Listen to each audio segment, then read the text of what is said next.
Bogdan, if you want to press the record button, thank you very much. Okay, welcome to another Scrum Wednesday where we discuss Scrum, Agile, but much more than that. For all of you watching us on YouTube later on, hello as well, you are appreciated. Today we are turning to a human side of agility. As we all know, agility is a great tool, but it's also an environment for humans to realize themselves and be fully human. What exactly does that mean? Today we're going to explore. So join us on this journey where we are hosting three amazing guests. First up, we have Milo Zekovic, which is a familiar face around these parts. He's an agile coach. We also have Anja Radojcic-Vucevic. She's an engineer turned coach turned psychotherapist, which is really interesting. We are hoping to hear more on that. And last but definitely not least, we have Lyssa Adkins. She's a passionate contributor to the discipline and profession of agile coaching. She's an agile and leadership coach, but most of you know her as an author of a bestseller, Coaching Agile Teams. We are very grateful to have you all here. And for the beginning of our session today, let's talk about what human agility means for you. And we can start with Milos, if that's okay. So Milos, what does it mean to be human in agility? Yeah, thanks for that question and for a wonderful introduction. I'll try to keep it very short. For me, it's really being able to be human everywhere in your workplace with a lot of people. And we know how much we talk about psychological safety. We talk about being authentic at work, in teams. And this is something that I've seen in my practice that frankly, we need more. So I always, when I work with people, even if it starts as a mentoring engagement, at some point we will touch psychological subject, we will touch who I am as a person, what do I value, how do I feel, how my body feels. So I'm trying to put more of that into our conversation, that it's not just information gathering, it's truly a development of humans and being able to agilely use many successful strategies and be aware of ourselves. So that's what it means to me. Great, thank you, thank you. That's amazing. Let's turn to Anja. Anja, how about you? Well, I was thinking about it today because I know that we're going to have this question. And when I think about it, I actually think about myself at the moment because I'm, as you said, trying to switch careers and I don't feel that I'm agile enough. And when I was doing agile transformations, I was always wondering what is it with people that's bringing them some anxiety when they have to change. And now I'm feeling it. And I can see that I have a number of things that I want to try out because when I started switching careers, I said, okay, I'm going to do everything and I'm going to try to see what works for me, what doesn't work, to experiment, to see, to learn from the experience, what is it that brings me joy, what doesn't. And now I realize it's just too much of it. And I have a number of things that I'm doing and I'm not sure if I don't like something or is it too much so I don't like anything. And it's like becoming this mess around me and I'm trying to find a way through it. So when I speak about human agility, I think I can finally feel it and see what is it that people are struggling with when we say, okay, let's change now. And okay, but what is it that we really need to do? And when I started doing it, it was actually very difficult. So I think I'm feeling it now much deeper and understand all those people that are struggling with everything that we try to work on with them. So that's it for me. And that's at the same time something that I bring today and that I want to exchange with all of you and see what happens. Thank you. That's really interesting because I have to agree with you. For me, like link between agility, one of the links between agility and psychology, psychotherapy is change. That's like the core essence so of both. Okay, so let's turn to Lyssa. How about you? Well, I'm really enjoying hearing those answers and thinking about it for myself. For a long time, I've been bringing this approach of integral agile into the space with some of my collaborators, and we talk about there being business systems agility and human systems agility, and both are needed for agile to work, really. But what Milos and Anya's answers have me thinking about is a broader time scale. That it used to be that we didn't have to worry very much about humans because we were making things, and those things came off an assembly line, and that assembly line was just a bunch of machine parts. We needed humans to understand how the machine parts worked, but we didn't really care much about their emotions or if they were doing well with a change or not. Like Anya said, we really didn't care about whether they were in touch with their bodies and in touch with their broader range of skills. And at some point, all that changed. At some point, all of our, oh, not all, but a huge number of our products in the world became about humans creating them. And humans are not machine parts. I mean, humans are notoriously variable and way harder to deal with. And yeah, and so like where we could before think about something being so reliable and the same every single time, and we've gotten used to that, and we built that cadence, we built that expectation into everything in business. Yet that's not what's happening anymore. What's happening is this incredible richness and variability. And these days I'm noticing a reduction in capacity given what we've all been through in the pandemic this last year. So I'm hoping we find our way to a more ecosystemic way of looking at the fluctuations, the beauty, and the constriction of having human systems be the engine of value creation. It's really new for us. Wow. Thank you so much. I really value that answer, both as a Scrum Master and as a psychologist, because it's really all about how complex human behavior, and not just behavior, but also thinking and feeling is, and how much that impacts our way of working, and how much it's underappreciated so far, and it's growing, and I love it, and the whole fact that we are talking about it today, it's making me really happy. Okay, so maybe for this part we can go with one exercise that Milos gonna explain. So Milos, walk us through it. Thank you. So why was it named the Circle of Human Agility? Is because Anya, Lyssa, and I will form a circle and then invite you in, meaning that you can come in, we will welcome you. And as you come in, you will answer a question, is what do you bring to the circle? And it can be anything you want. It can be a mini coaching session, maybe. It can be a question. It can be sharing whatever information, maybe saying thank you. Absolutely whatever you want. We want to create the space for you to be you inside of this group, and what human agility means to you. Maybe you want some pieces of our stories. And the circle will be first come, first served. So we'll tap a little bit into that openness and courage that the leadership in Agile and Scrum are talking about. And each member of the circle will say something, right? So you will get some form of feedback. And as you departure the circle, we ask kindly to say, what do you take away from the circle? So what have you gained from this exchange? And you will have the unique views of at least 3 humans here. So Anya, Lyssa, and myself. And you can post maybe even questions in the chat. So Bogdan and Mario will help us facilitate that. To kick us off, I was thinking to actually just invite someone. And first we will, the 3 of us will just start with what do we bring today to the circle, and then invite the first person. So you have some more time to maybe muster the courage or a question before we begin.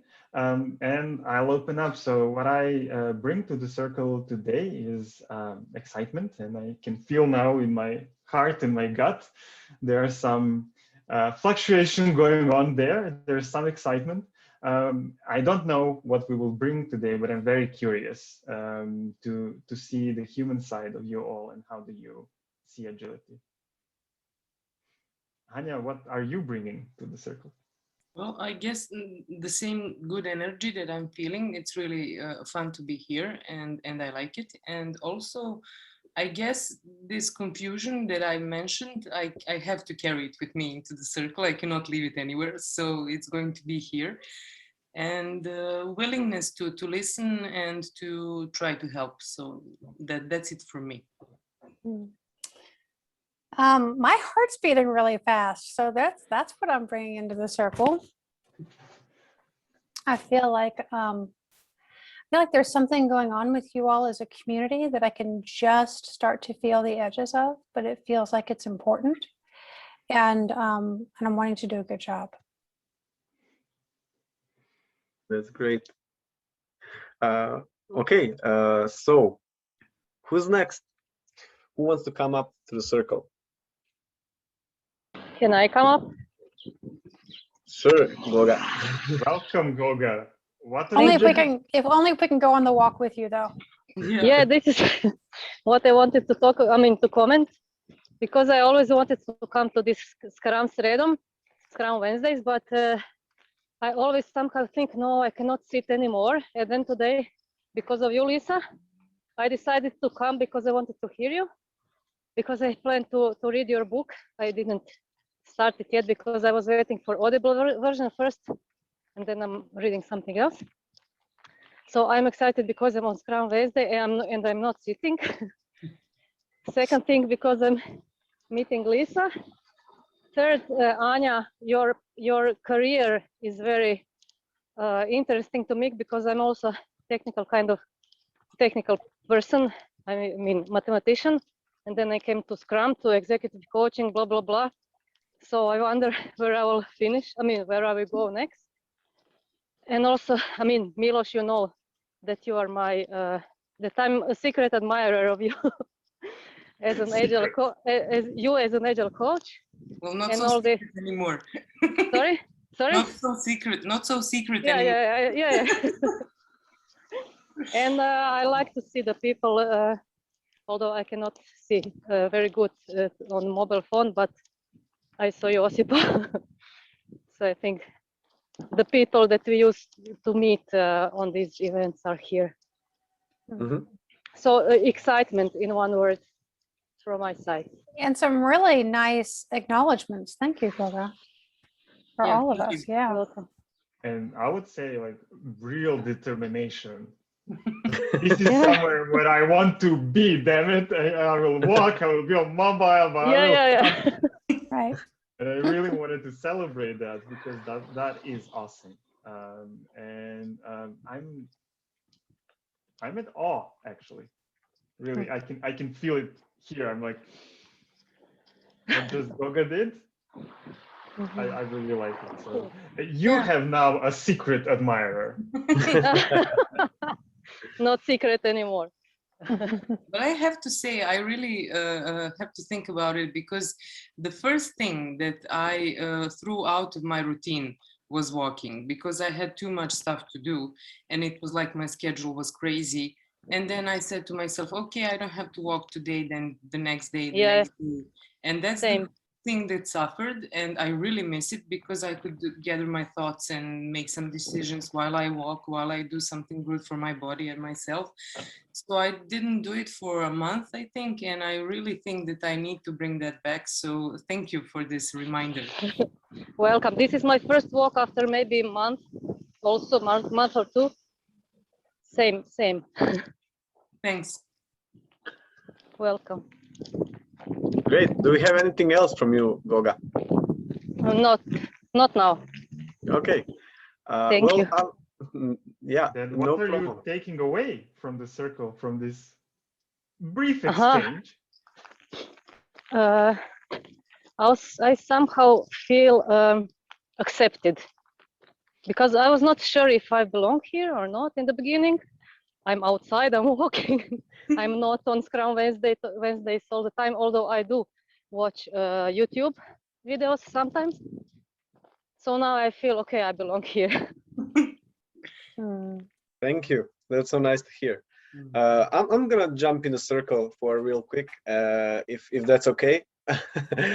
Yeah, so what I bring in is obviously excitement, but also, as I mentioned earlier, I'm really grateful to be here and to have chance to talk with you all. So what I'm bringing to circle also is one question. If you had to point out one thing that you would point out to traditional kind of organizations and to point the human side of agility, what would that thing be? If you had to point out one thing in agile to say to traditional organizations, okay, so but we have this, what is that this for you? What do you think it produces most effect in people that are not used to agile kind of thinking?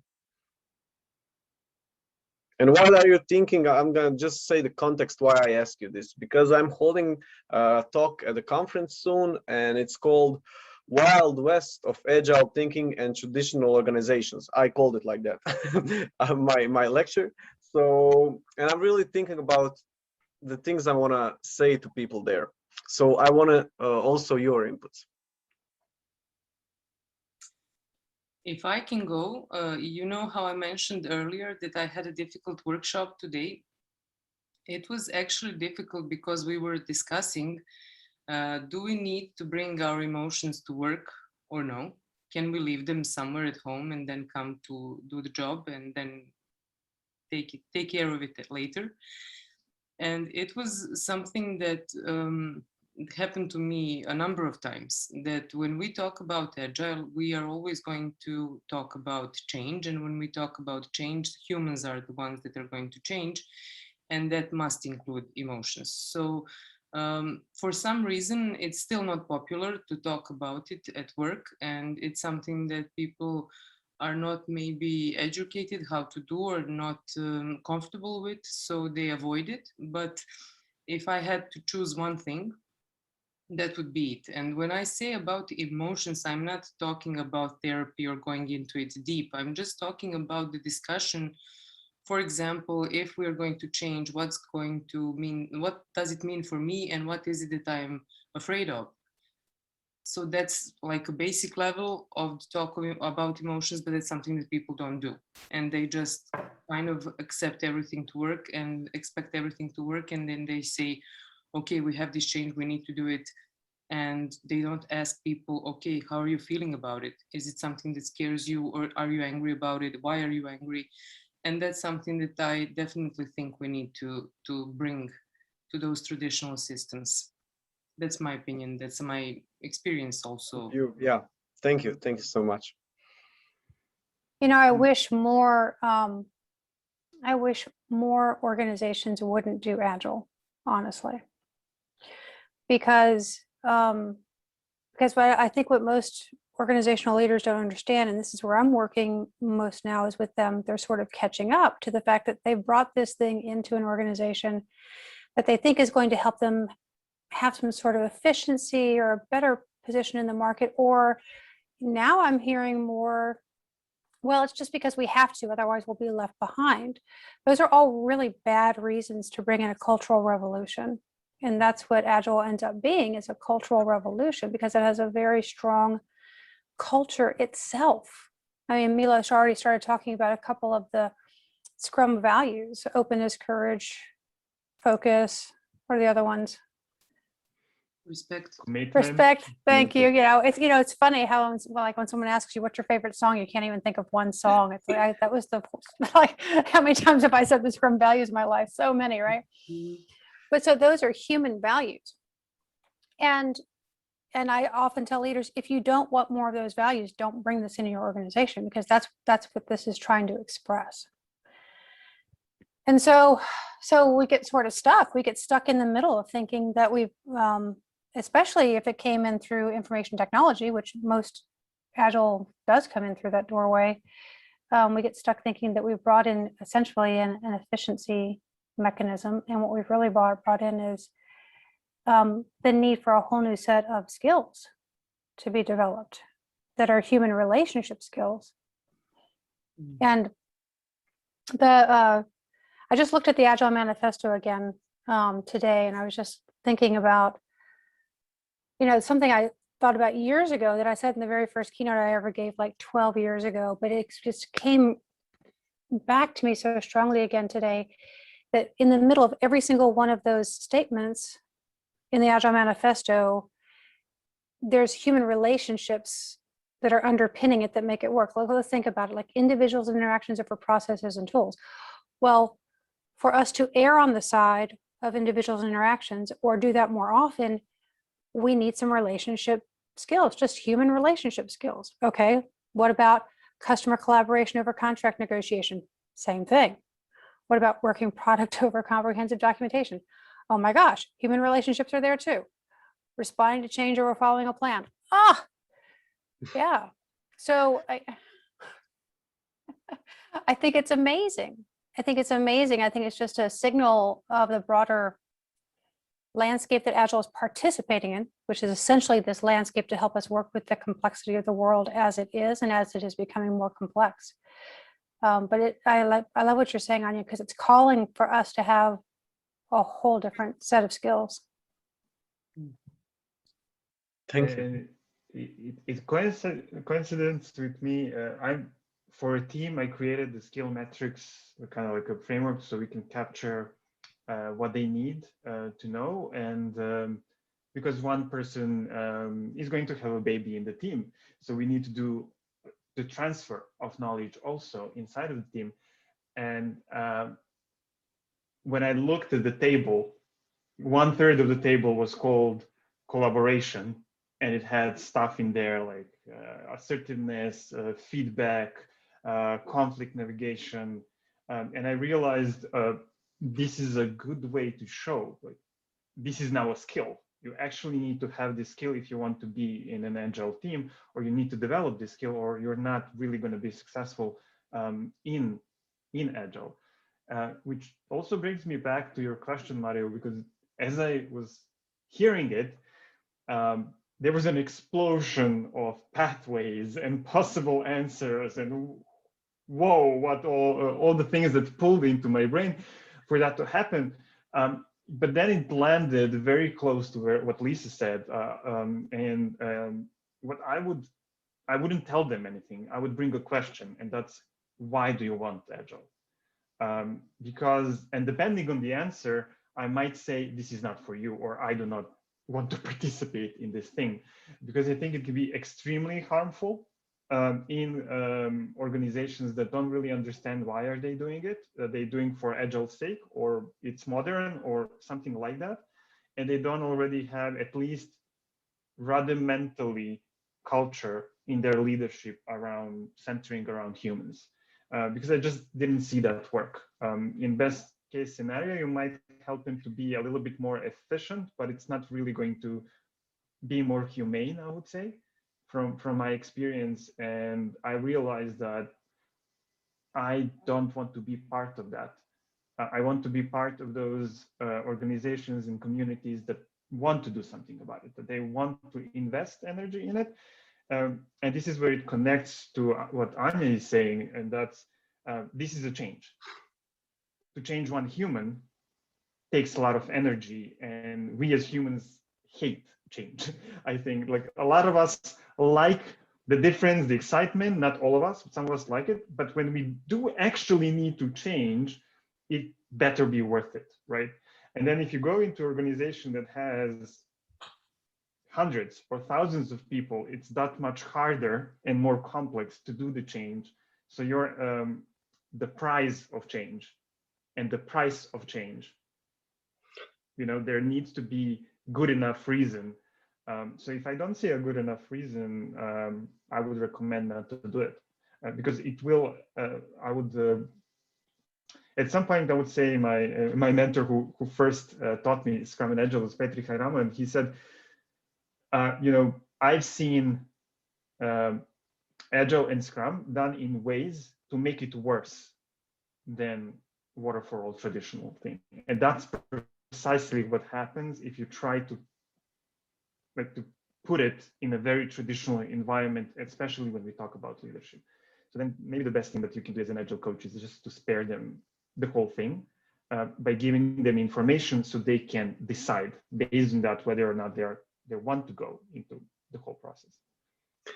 Great. Thank you all for amazing answers, and I really appreciate it. And it gave me, I woke out of circle with lots of insights. And as you were saying, I just gonna, there's a few times I had a little lamp, like, oh, I have to talk about this while I present that subject. And the stuff I'm gonna talk about there is actually a bottom-up approach, top difference, why sometimes top-down approach fails and bottom-up works. Because in our organization, bottom-up is finally paying off after 2 years of hard work, but it created such an energy and cohesion inside our small team that it's actually going to pay off.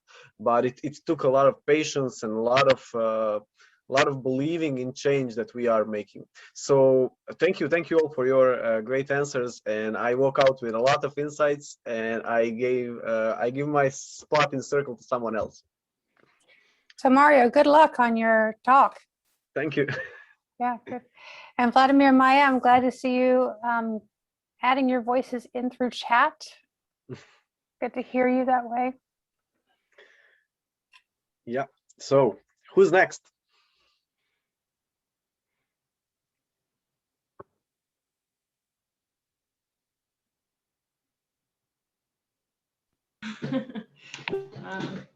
Nice to meet all of you. My name's Deanna. I'm new to Sarajevo, so I really wanted to connect with the greater tech community, and I saw this on Meetup, so I'm really happy to be here and meet all of you. I don't want to say like I'm fortunate, but I did get to work at Google and Amazon. I was thrown into Agile without even knowing that I'm in Agile, until I hit a brick wall and I was like, wait, what is this? How do I do it? Why is it so fast? Slow down, guys. So I do UX research, which is a little bit different than, engineers. So right now in my field, we're actually critiquing Agile, we're critiquing lean UX. We're finding that environment in these larger corporations is causing what you guys are seeing. And now I'm kind of, like you said, top down, like what, bottom up, like which way should we go? What's the best way? Well, how do we create that productivity, that team engagement, bring positivity to our circle and keep that positivity there, and keep focus on what we're doing, and kind of keep that energy flowing throughout the entire product cycle, which is the challenge.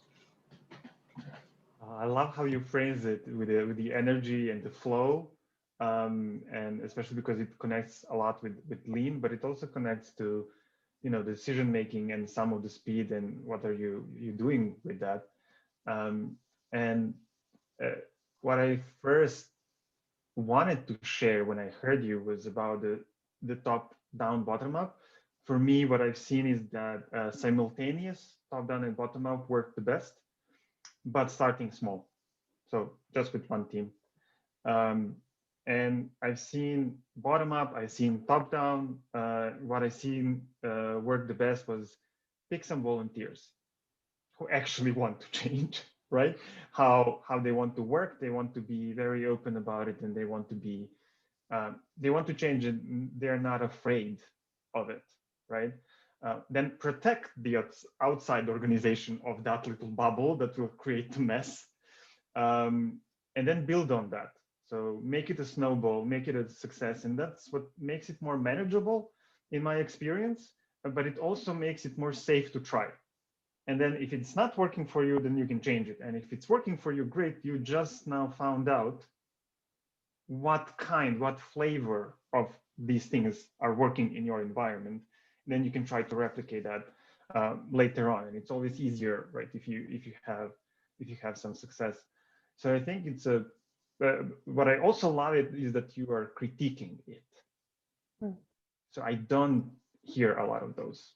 It's just like, give me that, how do I do it? There is no why. There's no human side to it. Yes. There is like, there is no, not even why am I doing it, let alone do I understand what this is. I wonder if, Dina, you and your colleagues are on the cusp of creating something new. you know? Yeah, I mean, right now, Don Norman is starting in like a real huge research on every single UX role, every duty, interviewing as many as it can, thousands, just so that we can now discuss like whose role is what in Agile. Yeah. And how do we not turn into unicorns after the project? And how do we share those duties and tasks and, you know, efficiently work together?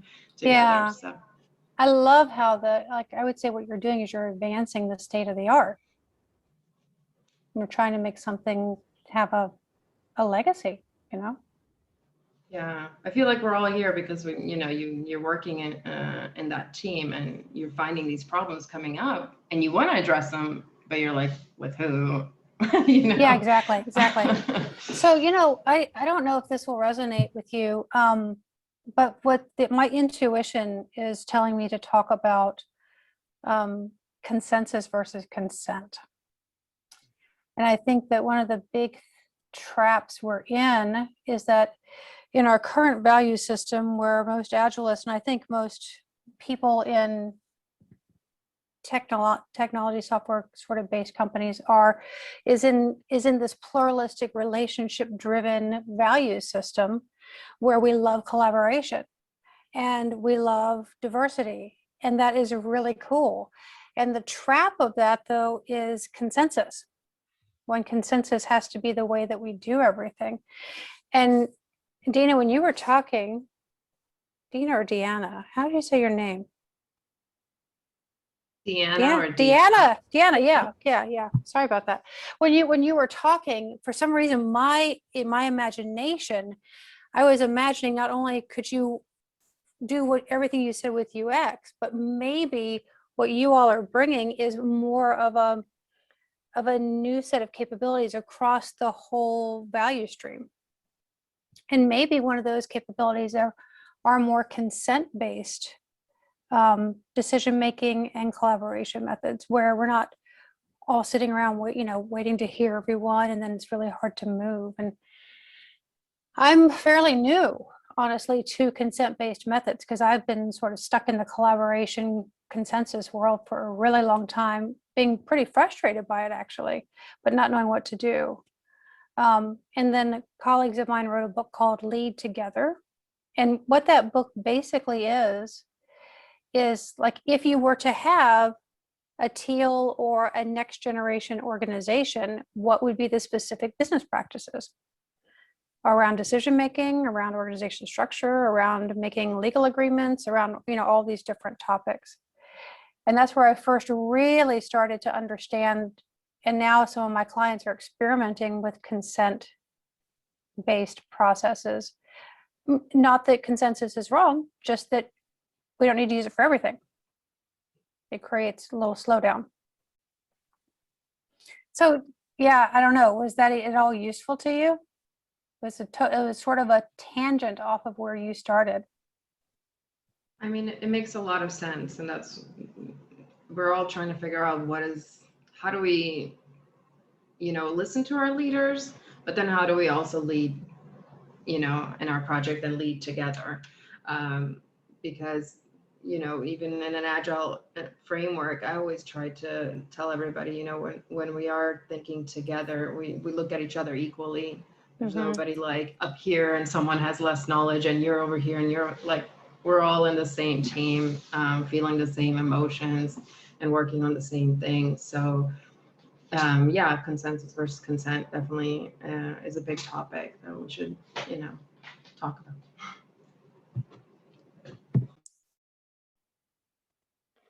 Okay, thank you. Next up in circle, who is stepping in?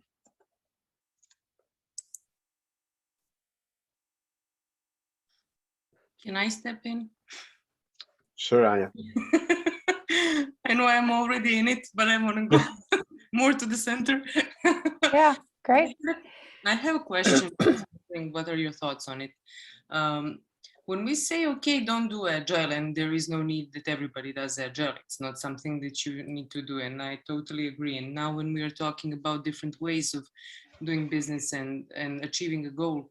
I had a number of experiences in a couple of months before that I have a feeling, I have an intuition that tells me I shouldn't do something. I can feel that we don't share values, for example, or that they are not committed in that company that called me. And I was wondering, I even got feedback that I'm too picky and that I always want people to be for it and to be all in, and that I have to try to work with them, and that somehow we can manage on while we travel together, they will get the point. And I always have a feeling that in the end, if I listen to my intuition, it would actually be better. And if I have a feeling that they are not for it yet and that there is something else that they need to do, that I should say that. But somehow when I negotiate with companies, it's not the same as when I'm negotiating with my individual clients, because we are always, when I do individual coaching or therapy, of course we are going to negotiate the goal, and of course I'm not going to impose the method. And here it's different. We say, okay, you want agile. Okay, let's do agile. But why agile? We didn't discuss the goal. But when I say that, it's like, no, no, no, don't waste time. Just if they want agile, give them agile. And it sounds like I'm kind of ruining it for them because I say, okay, but why agile? Let's not do it. Let's discuss it more. So what do you do in those situations? Do you really try explaining to your customers that they shouldn't do agile, or do you accept it and then try to change it while you do it? What's the approach? As you were talking, I was thinking like two things. So one is around the intuition, that we do not use it enough. And the other one was around actually, where are you when you are asking that question? Because my answer would differ. Right. So for the first point, I started going to body psychotherapy recently, and I really love it because I have a lot of mechanisms that rationalize everything. So using somatic processes through the body, I can access intelligence that I didn't use before, which is located not in this processor, but in the heart processor and in the body processor. And really interesting things happen when you're actually invest your energy into intuition. Like, okay, so where is it in the body? How does it feel? Is it pulsating? Is it heavy? Is it not? And then the rest of your body just communicates with your brain in kind of like flashes. So here's the question, here's an image. And then following that usually leaves me, gets me to a point where I can answer better. When I'm more okay as a human, as a whole being, I can understand that I accessed all the intelligence that I had when I need to do something. And I started doing that with the clients, not psychotherapy because I'm not a psychotherapist, but using some of those techniques for them to find out where they really are. And some people said, like, oh, my body is actually telling me to slow down. And others are telling me to speed up. So there was an intuition that something is wrong, but because it wasn't followed, or it was followed through the brain, you couldn't figure out what it was. So I really like, that part of your question, that there is some intelligence into intuition, that it's not just cognitive thing. And this is also what I talk about being fully human. So access all those parts. And the other thing, when you ask, like, what would you do specifically there? I'm thinking about where you are, or where your company is, right, in the process. So from my personal experience, this is a really hard question when I didn't have a lot of income. However, when I have a lot of income, this is just not a problem at all, because I don't care. And this is where it comes to spiral dynamics, or when I have my basic needs fulfilled around, I'm I'm feeling safe and I have the monetary safety, right? So I'm not endangered in those ways. Then it comes, I can be myself. I can pick people that I want to work. I can express myself freely and not look into how do I best sell myself or something like that. Then it goes to morals. Then it goes, your value system, and then it goes to you being comfortable with something. So depending on where you are, it's a very different answer. It could be, well, you might need to figure this out before you can get, the savings that you want or something like that. Or it might be, what's really valuable for you or what brings you comfort. And then the deal with that might be, okay, I'm not going to work with you, but it's another strategy that's not accessible to you before. Mm. But while you were talking, I had an insight, because I know it's not about the money. For me, it's about the irrational belief that I need to try to help everyone who asks for help. So that's the problem, because they come and they say, okay, we want to do something. And then I'm like, okay, but let's try. Who am I to say that you're not going to succeed? So I want to try it. And then I think in 90% of times I was right in the beginning, that they're not ready and that I shouldn't maybe do it at that point in time, maybe later. But now it's kind of trying to find a way to be more sure if they're going to try or not. But it was interesting for me when you were speaking about money. I didn't even think about it, to put it into equation, to think about it in that way. So that's also a great input, to put it somewhere and to try to calculate everything, the intuition, but also the money part and the rational parts of my deals. And I wanted to ask you something, as you were saying. So are they ready? When are you ready? Whenever they are, that's the problem. That's what I said. If they said they were ready, I'm like, okay, let's try. But that's not the right answer. You are right. And in my experience, it's almost impossible to know if they're really ready, because, agile sells, collaboration, empowerment, these are all words that people like to use. And so often, I'm in a conversation, I think that we're seeing eye to eye. I'm like, yes, this is going to be great. And a month later, I realized we were never in the same conversation. We're using the same words, but they did not mean the same thing. And so I'm just thinking about, usually my engagements are fairly short, so it's easy for me to exit at that point. Now that I'm taking on some longer engagements, I'm just thinking about the wisdom of building in exit points, like ahead of time. Just to know, we're just this is a bus stop. We might stay on the bus together, or one of us might get off, but we know a bus stop is coming. I'm so glad you got an insight. That's awesome. Thank you. By the way, let me jump also in. That's, for me, precisely that question was like a twofold. On one side, you want to question yourself, are you a dog of war or a freedom fighter, basically? So, do you do it for the professional side of it? And that's it? Do you do it for your personal side? And both answers are actually fine. And I like Lyssa said with the bus, I always arrange, some marker, experiment, milestone, whatever you want, where we actually see. And I really don't believe there are companies that are uncoachable or clients that are uncoachable. It's just that it's not the right match between the two sides.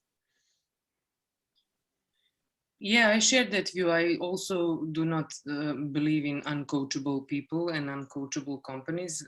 I don't like the term, and I don't like any labeling around me making some assumptions about somebody else. That's something that I think is not fair. So that's why I don't like to do it. I want to give everybody a chance, and I want to try it, and maybe it will be fun. But this is actually a great point, to have an exit point somewhere along the way, and not be obliged to go through it until the end. So if we click, then great, we're going to collaborate more. If we don't, I'm leaving here and you can continue with whomever you want, and no hard feelings. So thank you. Just the side comment, yeah, there. I just wanted to say that sometimes when you there's a moment where when someone wants agile because it's a buzzword, because it will make better employer branding, and you know that kind of motivation also exists. We already acknowledged it, but when you talk about agile with them, maybe it's not the initial motivation that was, you know, oh, we want to be agile because we know why. But when you talk with them, they maybe come to term like, oh, so that's what agile is. But that sounds really interesting. Let's do it. So initial motivation and initial moment with them in negotiation may not define the end game. That's from because people have potential to change, and that's the human side of it. So that's, you know, kind of connecting it with this subject we have today. For me, that's what I felt when you were talking about it. Yeah, and we The have potential. a colossal capacity to misunderstand each other. So that's why the soft skills are so important. And I mean, you all know how much Lyssa has experience, and yet she also shares, like, sometimes it happens after a month we were not part of the same conversation. And I think that if I could wrap up those things together, for me, it's that you're actually creating an experiment whether or not you're the right coach for this organization. So it has the exit point, but it's not just I'm going to try. It's I'm going to try until this day. I'm going to try this, and we will see. Maybe they will commit. They will not commit. They will do something. They will change. They will not change. But somehow you have the exit point, right? And then after that, you can see where are you going to go, different ways. And now I have many experiences in. You start with some goal, right? And then after a month or 3 months, you make a stop and you have a retrospective and you have heart-to-heart conversation. And then we say, okay, so this was like the first 3 months of what we agreed. How's it going for you? Right? Do we want to continue? Do you want to change it? And a lot of times it actually changes because we learned something, right? Together, we learned something that we couldn't know before, but now it's tested. It's not just, you know, assumption or me assessing, as Anya was saying, like me assessing, are they not ready or not ready? And we all assess, but also we can experiment and see how far from the mark that was. Yeah. Thank you all. Do we have time for one more, or? Yeah, I think maybe one short circle before we round up. We are on a tight schedule today. Hi, I was thinking about when you just said about checkpoints, and it got me thinking about, like, that's a little bit like trying to guess how your product is going to look like, or if people are going to use it. And you're operating based on assumptions, and you actually don't know if it's going to work. And you need to reevaluate everything you're doing, you know, often enough, so you would know that this is something you want to pursue more. Is it an MVP? Like, is it good enough, or just like sink that ship and move on? Yeah, I think I'm glad to get your voice in here. Hi. Hi. Because I was thinking about what that maybe sounds like too when I was talking about bus stops, because, you know, we have retrospectives built into the way we work. And so I think those go on as normal, and we're constantly inspecting and adapting. But I don't think most clients or most organizations have the notion that you're going to really jointly assess whether or not this is working and leave if it's not. I think most people just assume that we're just going to keep going on forever. And I actually have a client now that I have been with. I just looked at the calendar. I'm like, my God, August 10th will be a year. And so now I'm like really clear. I need to tell this client, I need to go. I need to go. Because I'm just noticing how I'm becoming this sort of on-call sounding board, this on-call coach, and it's just where our goals together are not as clear as they used to be. Just been there too long, right? And so I'm learning, like, you know, as I said, usually my engagements are really short, and I've been doing short things with them, but it's been a year, almost a year now. So it's time for me to get off the bus, because I don't think they're getting the value for the money they're paying me at this point, because it's become too common. This is what I was thinking about when Zorana was speaking about, you know, how we're going to assess together if it's the right product or not. I can really imagine a number of my clients being really surprised and even angry if I came and said, no, we are not going to continue. Yeah. And it's for the best for both sides, but it's like, but we agreed and we didn't. So that would be awkward, and I have to prepare myself for that kind of conversations. I really I'm looking forward to it, because it's going to be really interesting to try to tell that to somebody and see what happens. Yeah. Yeah, good. Give me some advice, because I have to do it today. Oh, and I mean, it's painful every time. The client's never going to leave with a smile on their face, but they're going to leave with valuable feedback that's going to create what I call like hitting the wall. You know, you're going to have to make a decision after that because something happened, something broke. And it's not until something breaks that they start realizing, oh my God, we got to make a change, you know. With Amazon, it was such a systemic problem that I knew there was no way, no amount of me guiding them and coaching them was ever going to get me to my goal, which is, you know, team effective work collaboration that'll last, you know, at least a year. We had a drop-off rate that was insane. Like, people would leave the team every 2 to 3 months. I couldn't finish a project if I tried. So when you have, you know, larger organizations, then you have to decide, okay, you know, is it going to be am I going to like take on all of this pain of the company, you know, because that's what happens. You get that energy transfer, right? And if it's positive, you're going to grow. If it's negative, it's just going to take you down with it. And you don't want that. That's a great point. I remembered, Lyssa, I think you sent me something around your engagement when it specifically, what struck me about was the sentence that said, we are going to work for 6 months, I'm going to be your mentor, and then I'm leaving.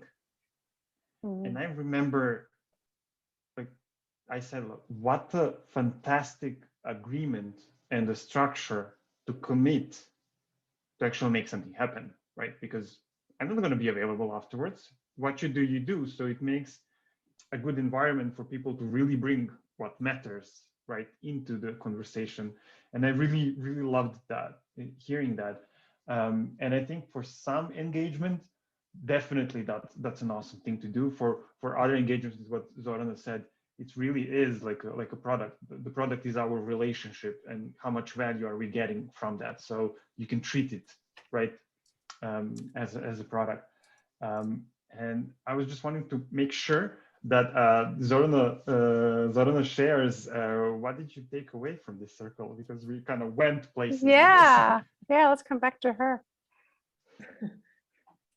I wasn't planning on speaking again. So what I'm taking away, so I need to think about it. That humans are in center, and as someone who's been trying to change, or for the better part of the past decade, I don't know, it didn't really occur to me how difficult it was for everyone else. And also, what I'm taking away is when you see the inability of, in the top-down approach, when you see the inability to even want change, then I think it's everything doomed in terms of any kind of Time to leave. Yeah. I've been telling myself that, but you know. Thank you. Great. Yeah, so we are at the 8 o'clock and we are sharp as a clock with our circles. So for the end, I would like to invite everyone to share with us in our chat section, what are you walking out with and what are your takeaways? Because not everyone were in a center of a circle, and that's fine. And I hope the questions that were asked were interesting to you as well and valuable to you as much they were for me. I would like to express my gratitude once again to our guests today, and I'm really looking forward to next time meeting you all. And I don't know if Bogdan has any words for the end of our today's session. Let's have the guests first speaking, then we'll start more or less closing. I would really like to hear their thoughts and opinions. My thoughts exactly. Thank you.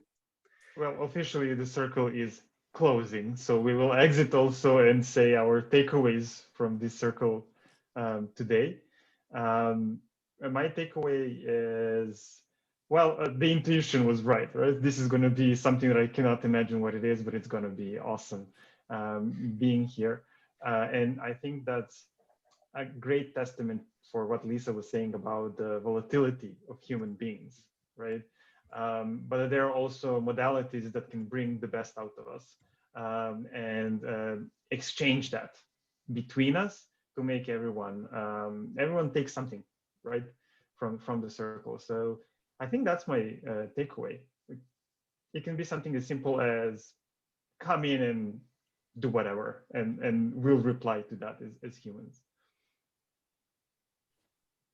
Well, I think I got the answer to my question from the start. You know how I said I came confused, and actually this all came to a full circle, because if I was to say no more often, and if I was to say that I'm going to have shorter projects and have an exit strategy, then I think that I wouldn't be so tired and there wouldn't be so much things to do, because they would end earlier or they would have a meaning and a purpose, and that would be fine.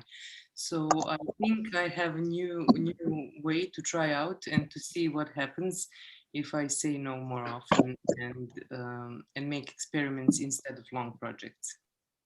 So thank you all very much. Nice. Nice.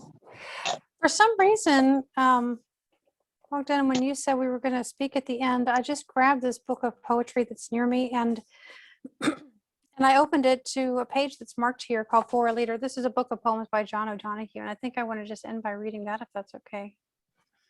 Yeah, that's all right. that's great. All right, for a leader. And so my definition of leader is anyone who's willing to take responsibility for their world, for their own world. So that's all y'all. And this is what John O'Donohue has to say. May you have the grace and wisdom to act kindly, learning to distinguish between what is personal and what is not. May you be hospitable to criticism. May you never put yourself at the center of things. May you act not from arrogance, but out of service.